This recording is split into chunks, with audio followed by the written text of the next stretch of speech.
have a confession.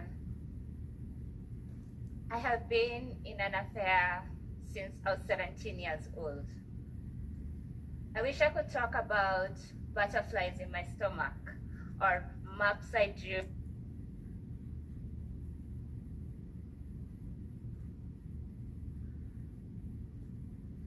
On the talk about butterflies in my stomach or maps I drew on the ground when I think about this affair, but I cannot.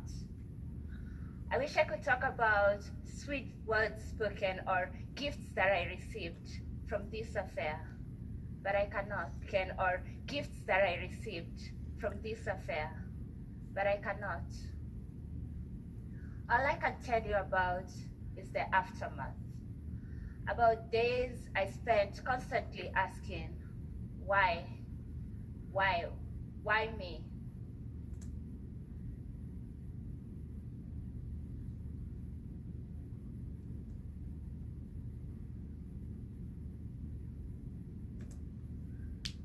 I remember how it all began.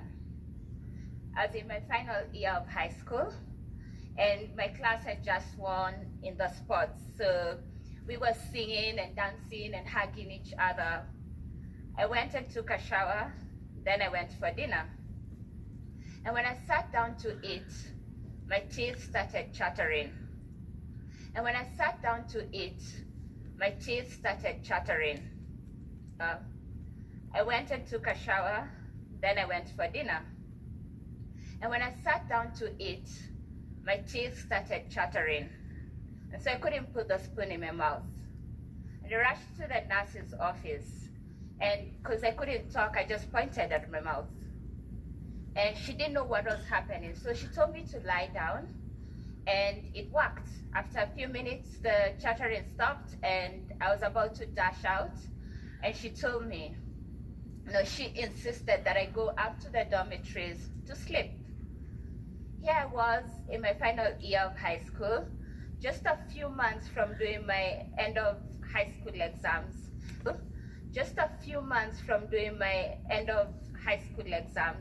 And a few days from doing a set of exams we call here in Kenya MOOCs, which are somehow meant to gauge how prepared one is for the final exams. There's no way I was going to sleep and let a set of exams mock me. I went to class, sat down, took my Kenyan history notes, and there I was down Kenyan coastal town.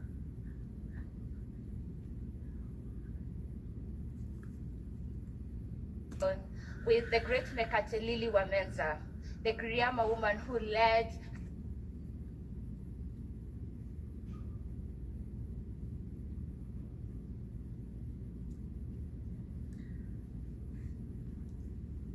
her people against British colonial rule.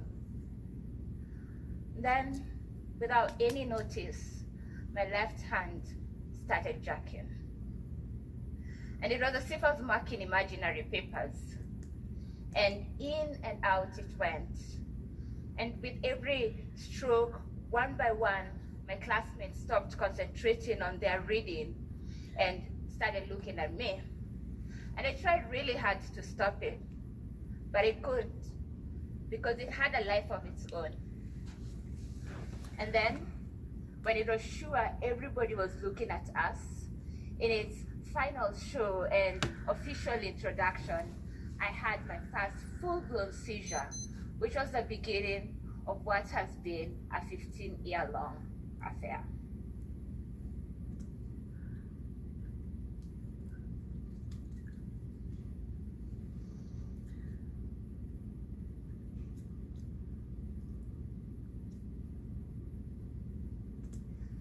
Seizures are the trademark characteristic for most types of epilepsy, and every fast characteristic for most types of epilepsy. And every fast ever seizure needs to be assessed by a doctor to determine if one has epilepsy or if it's a symptom of something else. In my case, it was confirmed that I have epilepsy. I spend a large chunk of my time in hospital and at home and I only went back to do my final exams at home, and I only went back to do my final exams. I had seizures in between papers, but managed to get good enough grades to be admitted for an actuarial science degree at the University of Nairobi.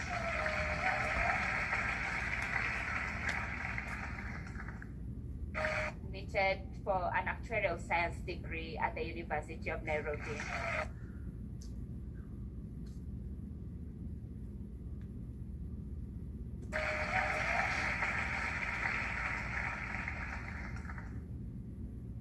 Unfortunately, I had to drop out in my second year. I didn't have good enough coping skills and a support community around me. I lacked good enough coping skills and a support community around me. I was lucky enough to get a job, but I was fired from that job when I had a seizure in the workplace.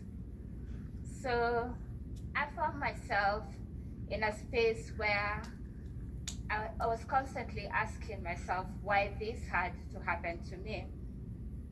And I lived in denial for a long time. And the denial was maybe because of, I lived in denial for a long time. And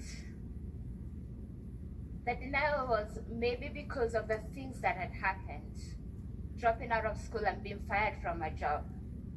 Or maybe it was because of the things I had heard about epilepsy and about people living with epilepsy, that they would never live on their own, that they would never travel on their own, or even things I had heard about epilepsy and about people living with epilepsy, that they would never live on their own, that they would never travel on their own, or even get work, that they would never travel on their own, or even get work, that they were outcasts with a spirit in them that they needed to be delivered from. And so the more I thought about these things, the more my seizures became. And I spent days with my legs locked, and my speech became blurred. And on days on end, this is how I'd be. 2 or 3 days after a seizure, my head and my hand would still be twitching.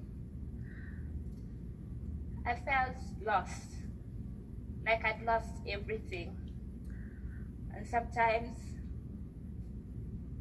even the will to live.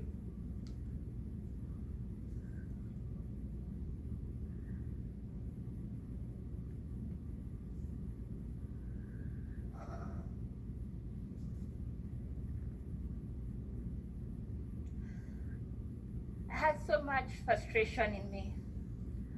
And so I started writing because the people around me didn't have answers to the questions that I had. And so I wrote my fears and my doubts. And I wrote about my good days and my bad days and my really ugly days. And I shared them on a blog. And before long, I began to be seen and heard by people who had epilepsy and their families, and even those who did not have the diagnosis. And I moved from that girl who constantly asked, why me, to one who not only self-advocates, but does it for those who are yet to find their voices.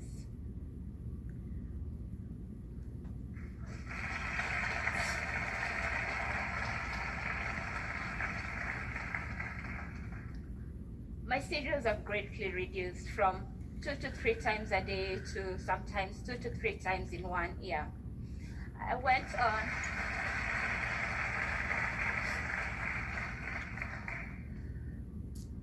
on to employ 5 people when I began what was Kenya's first free mental health and epilepsy support line. And I traveled to speak about my affair, all these things that I have been told people like me living with epilepsy could never be able to do. Every year, a population as big as 80% of Nairobi gets diagnosed with epilepsy across the globe. And they, like me, go through them across the globe. And they, like me, go through the motions of stigma and exclusion. And so I have made it my life journey to keep these conversations going.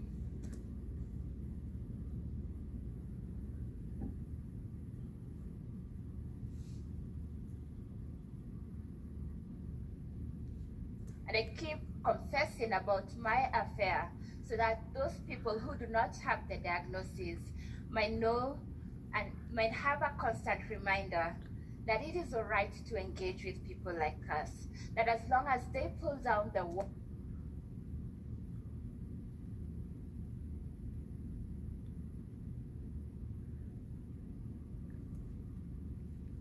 walls of stigma and exclusion, that we, just like them, can be able to take anything life throws at us.